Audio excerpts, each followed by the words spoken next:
Hey, it's Jennifer again. Welcome to part 4 of our Heron quilting series. And in this part, we're going to be starting to transfer our pattern, and then we will be quilting our pattern. So I have my drawn out pattern, the one that we decided on here. And what I've kind of realized about this is the pebbles and the McTavish swirls, I'm pretty comfortable doing those freehand. But the lotuses, I don't do those every day. I don't really know how to do them freehand, so I'm going to go ahead and draw them out. Now, there's quite a few products out there, chalk, there's blue pencil, there's blue markers, there's crayons, there's a lot of different things. Several different options. This is made by Bone, I believe, and it comes with a lot of cartridges. It's just chalk, so it comes off with water or So Clean or anything like that. What I really, really like about this one is it comes with the sharpener. And so you can just keep sharpening, and you can always have that really fine tip. This one is made by Full Line Stencil, and it comes off with an iron. This one is great too. You can buy a sharpener for it. But I just feel like it doesn't give me as fine of a tip, which I kind of need for this because these triangles are so small. There's also the So Line chalk, but it's good. It has a fine tip. But it uses the eraser, and I just chose not to use this one for this one. So I'm going to be using this one. So what I'm going to do is I'm just going to come in here, and I'm going to start with my lotus with the main stem here. So I'm just going to come from the middle and go up to this middle triangle, and then I'm just going to come out and do 2 more. Now, these don't have to be perfect. I mean, they're just going to kind of give the idea of a lotus, but as you can see, it's pretty symmetrical. I just kind of find my midpoint and maybe make a little tick mark, and then come out with your little petal shape, and then 2 more little petals.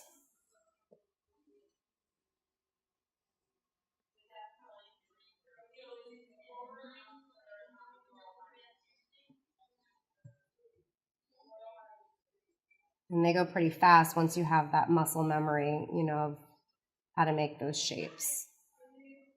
So there's my midpoint. I'm going to go to the edge, come to the edge again. And it's just kind of leafy petal shapes. All right, so I'm getting ready to mark my pink blocks, and I realized that my white chalk wasn't going to show up very good. So if you can kind of see in here, it's just super faint when I go in there. But if I use, and that one's a little bit darker, so it is showing up a little bit better, but I can use this blue Marks Be Gone marker to kind of sketch that out.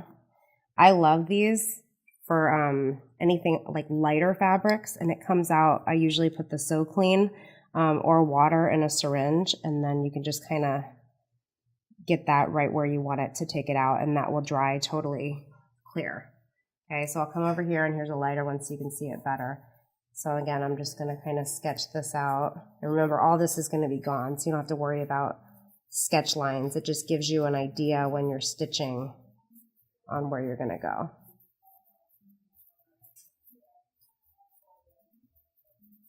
Okay. So I'm going to keep drawing, and we'll meet back in a bit. So I went ahead and I marked out all the lotus patterns on my outside blocks, and I can tell you by the time I got to the end, I was drawing lotuses pretty easily.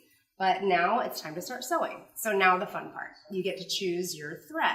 So I'm a big advocate of getting out of your box and trying different threads. So get out of that 50 weight and try something fun. So I'm going to go with the WonderFil Fruity, which is their 12 weight variegated thread. It comes in 41 colors, so there's tons of options. They also have a 50 weight variegated, which is called Tutti. So I think it comes in about the same. So Tutti and Fruity, those are their variegated threads, but I wanted to play with the different texture, so I'm going to go with the 12. So I pulled all these beautiful fruity colors out so we can choose, and I decided on this pretty variegated purple. It's got kind of a plummy pink color to it, but it's going to look really nice along that coral. And then I also picked this pinky coral orange that would tie in that coral, but that's going to pop more against that purple right there. So that's a 12 weight that we're going to do on the top. So I'm going to put all these away, and then we'll go ahead and start sewing. Okay, so I went ahead and I pulled through my 12 weight. I have my 100 weight, which is my WonderFil on there, and now I have my 12 weight. So the Innova will sew both of those beautifully with just minimal tension adjustments. So I'm gonna keep the bobbin consistent though. 95% of the time I'll use the Deco Bob, whether I'm using 50 weight, 12 weight, 100 weight, whatever. The Deco Bob is an 80 weight, and so that'll keep my bobbin consistent. So I have my little tester over here because I definitely want to check my tension, now that I've made a big change. So I'm going to go ahead and pick up my bobbin. Okay, it's kind of tight over here because I don't have that much space. Okay, so out of experience, I've learned that with the 12 weight, you have to tighten your tension a lot because that is strong, thick thread. So I'm going to go ahead and go probably one whole rotation just to kind of start.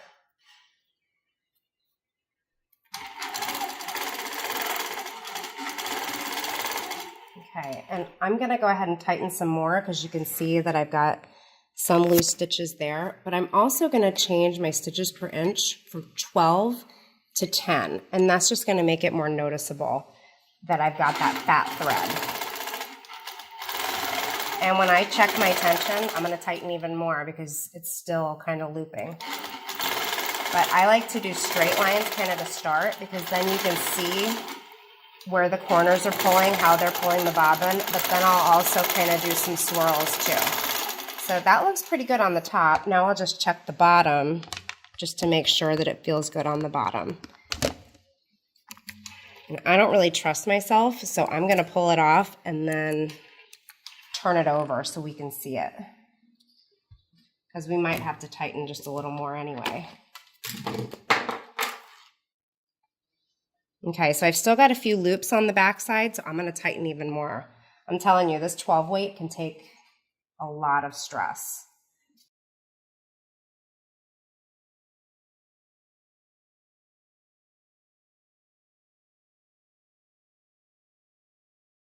Okay, we should be good.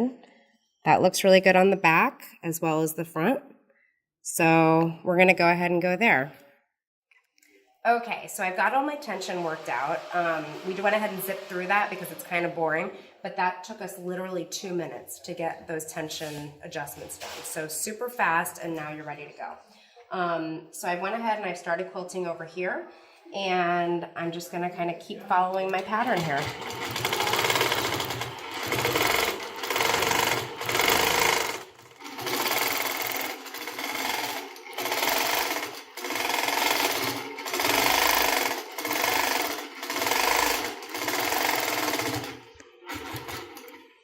Okay, so now that I'm done with the stitching, I'm going to go ahead and take my Sew Clean, which is in the syringe, because I'm really impatient. I got to see how it looks now.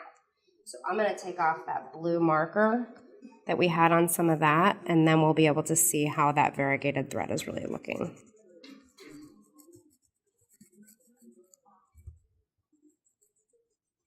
And that just comes out so nice and fast with that Sew Clean.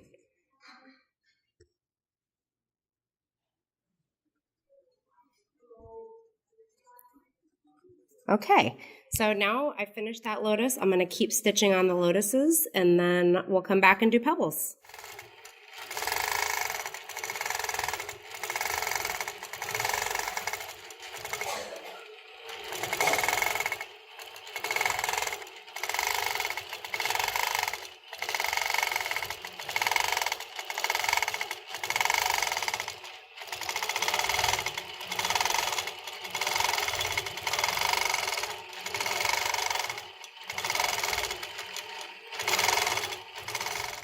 So I went ahead and finished the quilting on my exterior blocks.